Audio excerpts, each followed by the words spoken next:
Office में अनन्या अपने सहकर्मियों के साथ जल्दी जल्दी लंच कर रही थी। लंच के फौरन बाद उसका एक महत्वपूर्ण प्रेजेंटेशन था जिसके लिए वह काफी उत्साहित थी। इस मीटिंग की तैयारी वह एक हफ्ते से कर रही थी। उसकी अच्छी फ्रेंड सनाया ने टोका, खाना तो कम से कम आराम से खा लो अनन्या, काम तो होता रहेगा। हाँ जानती हूँ, पर इस प्रेजेंटेशन के लिए बहुत मेहनत की है।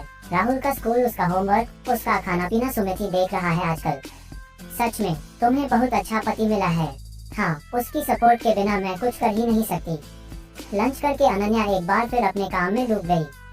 पवई की इस अत्याधुनिक बिल्डिंग के अपने ऑफिस के हर व्यक्ति की प्रशंसा की पात्र थी अनन्या।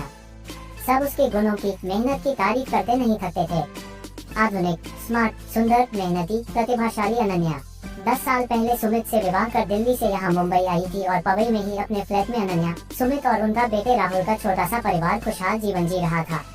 अनन्या ने अपने काम से संतुष्ट होकर घड़ी पर एक नजर डाली। तभी व्हाट्सएप पर सुमित का मैसेज आया, ऑल दी बेस्ट, साथ ही किसकी इमोजी। अनन्या को अच्छा लगा, मुस्कुराते हुए जवाब भेजा। अचानक उसके फोन की स्क्रीन पर मेघा का नाम चमका तो उसने हैरान होते हुए फोन उठा लिया। मेघा उसकी कॉलेज की घनिष्ठ सहेली थी। वह इस समय दिल्ली में थी। मेघा ने कुछ परेशान सी आवाज में कहना शुरू किया, अनन्या तुम ऑफिस में हो? अरे क्या हुआ? न हाय न हेलो, सीधे सवाल, तुम ठीक तो हो ना? मैं तो ठीक हूँ अनन्या, पर बड़ी गड़बड़ हो गई। क्या हुआ? कुछ बताएगी भी। मार्केट में राघव की आत्मकथा balance sheet of life I है ना, उसने तेरा और अपना पूरा किस्सा इसमें लिख दिया है। क्या? एक झटका लगा अनन्या को। हाँ, मैंने अभी पढ़ी नहीं है, पर मेरे पति संजीव को बुक पढ़कर किसी ने बताया कि किसी अनन्या की कहानी लिखकर तो इसने शायद उसकी लाइफ में तूफान ला दिया होगा। संजीव समझ गए कि शायद यह अनन्या तुम ही हो। आज शायद संजीव ये बुक लाएंगे तो पढ़ूंगी। मेरा तो दिमाग ही घूम गया सुनकर। सुमित जानता है न उसके बारे में? हाँ, जानता तो है कि मैं और राघव एक दूसरे को पसंद करते थे और हमारा विवाह उसके महत्वाकांक्षी स्वभाव के चलते हो नहीं पाया और उसने धन दौलत के लिए किसी बड़े बिजनेसमैन की बेटी से विवाह कर लिया था और आज वह भी देश का जाना माना नाम है। मेघा ने अटकते हुए संकोचपूर्वक कहा, अनन्या सुना है तुम्हारे और उसके बीच होने वाले सेक्स की बात उसने। अनन्या एक शब्द नहीं बोल पाए, आंखें अचानक आंसुओं से भरती चली गईं। अपमान के घूंट चुपचाप पीते हुए, बाद में फोन करती हूँ कहकर फोन रख दिया। मेघा ने उसी समय मैसेज भेजा, please don't be sad, free होते ही फोन करना। कुछ पल बाद सनाया ने आकर उसे झंझोड़ा तो जैसे वह होश में आई। क्या हुआ अनन्या? एसी में भी इतना पसीना? तेरी तबीयत तो ठीक है ना? हाँ, बस ऐसे ही, टेंशन में हो? नहीं, कुछ नहीं। अनन्या फीकी सी हंसी हंस दी, यूं ही कह दिया, प्रेजेंटेशन के बारे में सोच रही थी। कोई और बात है जानती हूँ, तू इतनी कॉन्फिडेंट है, प्रेजेंटेशन के बारे में सोचकर माथे पर इतना पसीना नहीं आएगा। नहीं बताना चाहती तो कोई बात नहीं, ले पानी पी और चल। अनन्या ने उस दिन कैसे अपना प्रेजेंटेशन दिया वही जानती थी। अतीत की परछाई से उन्हें स्वयं को बड़ी मुश्किल से निकाला था।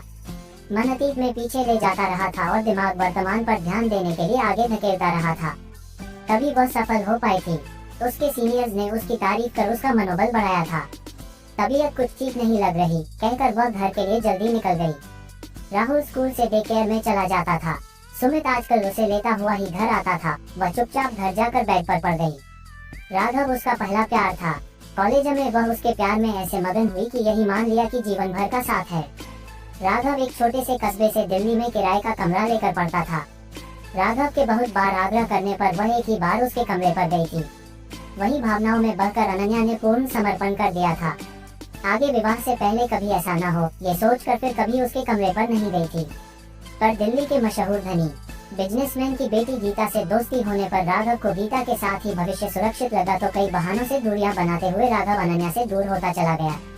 अनन्या भी राघव में आए परिवर्तन को भली भांति भांप गई थी।